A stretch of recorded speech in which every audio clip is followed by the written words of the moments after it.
ఇది గణగిరి చెరువు అంటారండి. ఇది మౌర్యుల కాలం నుంచి ఉంది. మౌర్యుల కాలంలో దీన్ని గణాచలం అని పిలిచేవాళ్ళంట. ఆ తర్వాత కాకతీయులు పరిపాలించారు. వాళ్ళ కాలంలో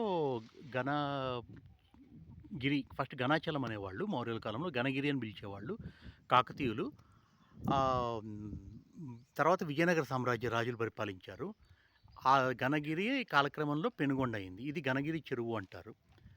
ఇది తర్వాత భోగసముద్రము అంటారు దీన్ని. అప్పట్లో ఒక జలానికి సంబంధించిన శాస్త్రం తెలిసిన ఒక ప్రవీణులు ఉండేవారు. ఆయన దీన్ని అప్పగించారు. ఆయన దీన్ని సింగయ్య భట్టు అని అతను. దాని చుట్టూ ప్రాకారం నిర్మించారు. ఇది భోగసముద్రం చెరువు అంటారు. చూడొచ్చు మీరు. దీని చుట్టూ ప్రాకారం ఉంటుంది. ఆ కోట కూడా, చెరువుకి కోట కూడా ఉంటుంది ఇక్కడ. దాన్ని మొత్తం డెవలప్ చేసి ఆయన ఇక్కడ కొన్ని వేల ఎకరాలు దీని కింద సాగుబడి అయ్యేటట్టు చేశారు.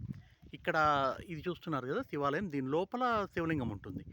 ఈ చెరువు పొంగి ఆ శివలింగం పానవట్టం దాటి పైకి వచ్చాయంటే నీళ్లు సగం చెరువు నిండినట్టు అర్థమంట. అలాంటి ఒక మెజర్మెంట్స్ పెట్టారు. ఈ స్ట్రక్చర్ చూడొచ్చు, ఇది 500 years ఓల్డ్ది. ఇది చూడొచ్చు మీరు. ఇదంతా పెనుగొండ కోట. ఇదిగోండి, ఈ పెనుగొండ సెకండ్ క్యాపిటల్గా సర్వ్ చేసింది. ఇది విజయనగర సామ్రాజ్యానికి హంపి నాశనం అయిన తర్వాత ఇది సెకండ్ క్యాపిటల్గా ఉండింది. థర్డ్ క్యాపిటల్గా చంద్రగిరి ఉండింది. లాస్ట్ ఫోర్త్ క్యాపిటల్గా వేలూరు. వేలూరు తర్వాత విజయనగర సామ్రాజ్యం, వేలూరు కోటలో లాస్ట్ ఉన్నారు. తర్వాత విజయనగర సామ్రాజ్యం అంతరించిపోయింది. చూడొచ్చు మీరు. ఇదంతా కోట కూడా. ఇదిగోండి, చాలా బ్యూటిఫుల్గా ఉంటుంది ఇది. ఇక్కడే తిమ్మరసు బందికానా ఉన్నింది. ఇప్పుడు తిమ్మరసు సమాధి స్ట్రైట్గా పైకి వెళ్తే అక్కడ వస్తుంది.